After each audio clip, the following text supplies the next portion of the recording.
Dunia sepak bola selalu menjanjikan kisah luar biasa tentang ketangguhan, pantang menyerah, dan keadilan yang akhirnya menemukan jalannya. Salah satu cerita paling emosional dan inspiratif datang dari sosok Omar Artan, wasit berusia 34 tahun asal Somalia.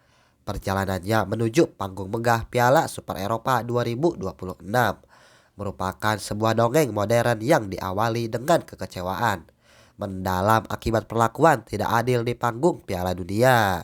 Nama Omar Artan sebenarnya sudah terukir sebagai salah satu perangkat pertandingan terbaik di Afrika. Ia memegang status wasit internasional FIFA sejak 2018, mengukir sejarah sebagai wasit Somalia pertama di Piala Afrika 2024, hingga dinobatkan sebagai wasit pria terbaik CAF.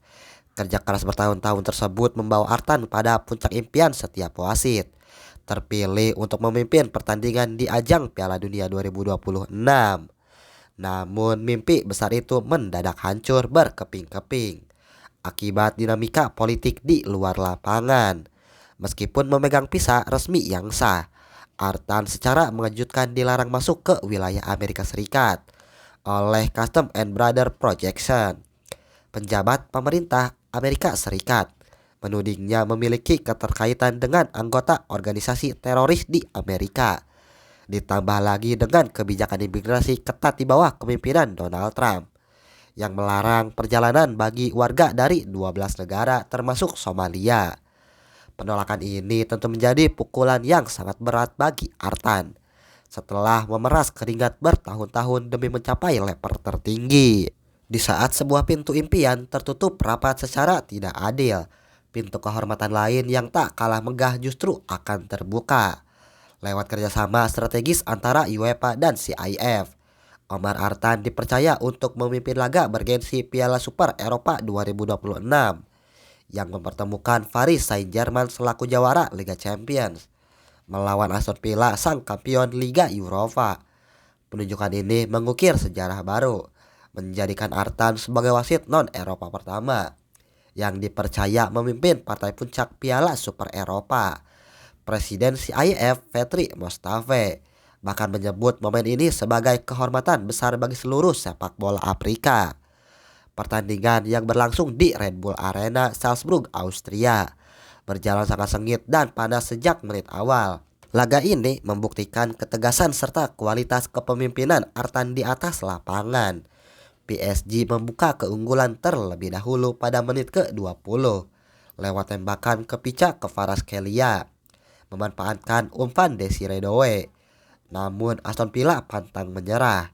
Striker muda berusia 17 tahun Brian Maggio berhasil mengamankan kedudukan menjadi 1-1 menjelang babak pertama usai, setelah meneruskan operan John McGinn. Masuknya Ousmane Dembele di babak kedua langsung mengubah dinamika permainan Les Parisiens. Pada menit ke-61, umpan terukur Dembele berhasil diselesaikan oleh Desire Doué untuk membawa PSG kembali unggul 2-1. Momen krusial bagi Omar Artan terjadi ketika gol tersebut sampai dihentikan karena dugaan offside. Dengan ketenangan dan ketelitian tingkat tinggi, Artan meninjau teknologi VAR sebelum akhirnya dengan tegas mengesahkan gol kemenangan PSG tersebut. Kemenangan 2-1 bertahan hingga peluit panjang dibunyikan, memastikan PSG merungkuh trofi Piala Super Eropa untuk 2 musim secara beruntun. Keberhasilan Omar Artan memimpin laga bertensi tinggi ini dengan sangat mulus menjadi tamparan keras sekaligus pembuktian bagi mereka yang sempat meragukannya. Perjalanan karirnya memberikan pesan yang sangat kuat bagi generasi muda di seluruh dunia bahwa rintangan terbesar sekalipun tidak akan mampu menghentikan langkah orang-orang yang terus berjuang. Bagaimana menurut kalian perjalanan inspiratif dari wasit Omar Artan ini? Tulis pendapat kalian di kolom komentar. Jangan lupa like, share, dan subscribe untuk terus mendapatkan update kisah-kisah paling menarik dari kita. Sampai jumpa di video selanjutnya. Bye.